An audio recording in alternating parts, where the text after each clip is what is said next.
بسم الله الرحمن الرحيم. أولا السلام عليكم ورحمة الله وبركاته.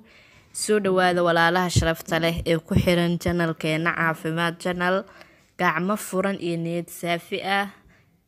Maanta waxaan rabaa inaan ka hadlo toonta iyo faa'iidooyinka caafimaad ee ku duugan oo aan runtii ahayn wax la soo koobi karo, balse inta ugu muhiimsan aan ka hadli doono iyo waliba cudurro aad u fara badan oo lagu daaweeyo toonta ay dadka intooda badani ka warqabin, balse haddii ay xog ogaal u ahaan lahaayeen ay ku dadaali lahaayeen cunista toonta. Toontu ama tuuntu waxay ka mid tahay geeda daaweedyada farakutiriska ah ee ummado badan isku waafaqsan yihiin waxtarkeeda caafimaad, ayna soo isticmaali jireen xadaaradihii hore ee caalamka soo maray. Toonta waxay kaloo ka mid tahay geeda daaweedyadu uu rasuulkeena suuban nabadgelyo iyo naxariis korkiisa ha ahaatee uu nagala dardaarmay in aan xanuunada iskaga daaweyno. Toontu waxay kaloo ka mid tahay geeda daaweedyada ay cilmi baarayaashu isku waafaqeen waxtarkeeda caafimaad. Haddiiba faa'iidada toonta uusan shaki ku jirin, bal aan ka hadalna xanuunada lagu daaweeyo iyo qaabka ay wax u tarta intaba. Toontu waxaa ku jirto maadada loo yaqaano allicin, waana maadada carafta tuunta xambaarsan iyo awoodda daaweedeed ee tuunta.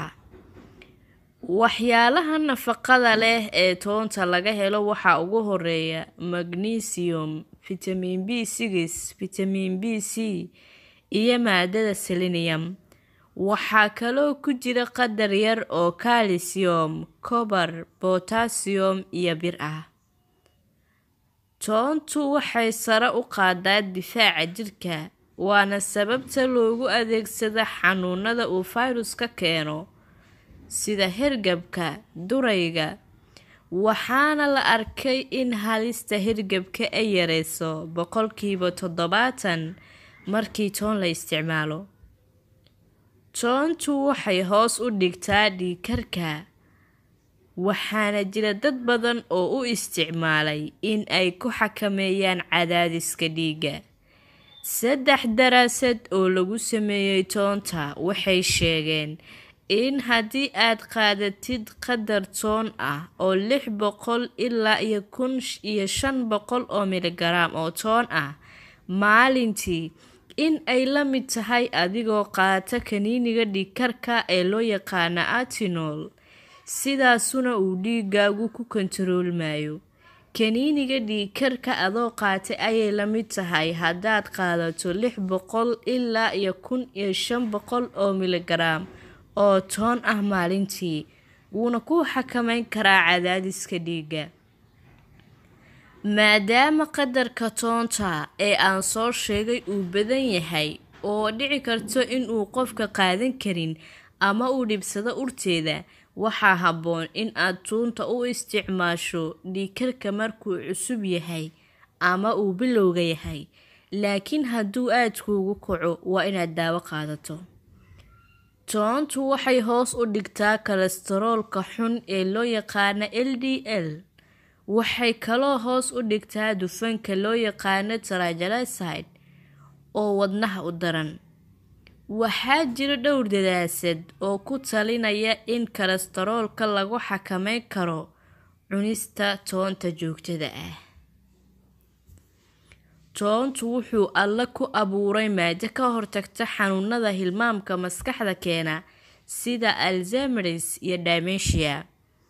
Qaabkanna waa in iyadoo jirka ka saarta waxyaabaha dhibkaas keena aw maskaxda howlgabka in ay ka takhalusaan iyadoo adeegsanaya qaab loo yaqaano detoxification. Sidaa awgeed, maadaama dhiig karka ay yareyso, kolestaroolkana ay xakameyso, shaqada maskaxdana ay wanaajiso, waa daawo u roon duqowga ama da'da. Toontu waxay kordhisaa firfircoonida iyo gubista tamarta xilliga jimicsiga ama jiimka, wayna ka wanaagsan tahay kana caafimaad badan tahay daawooyinka la sheego in murqaha lagu dhiso oo leh waxyeelo badan. haddii aad jimicsi samaysid ku dadaal in aad joogtaysid cunista toonta. waxaana arrintan lagu ogaaday taariikhda Giriiga iyo orodada marathonka kuwaasoo siin jiray toonta intaysan orodka bilaabin, waana sir waqti dambe la ogaaday.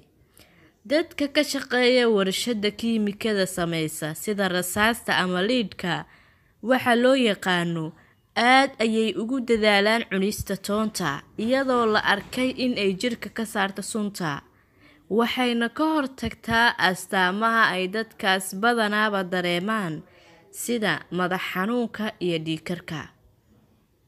toontu waxay kobcisaa caafimaadka lafaha khaasatan dumarka iyadoo siyaadiso hormoonka estrogen kaasoo hadduu yaraado u qaabilsan daciifinta lafaha, balse hadduu bato kuu kordhin doono in lafahagu ku dhismaan.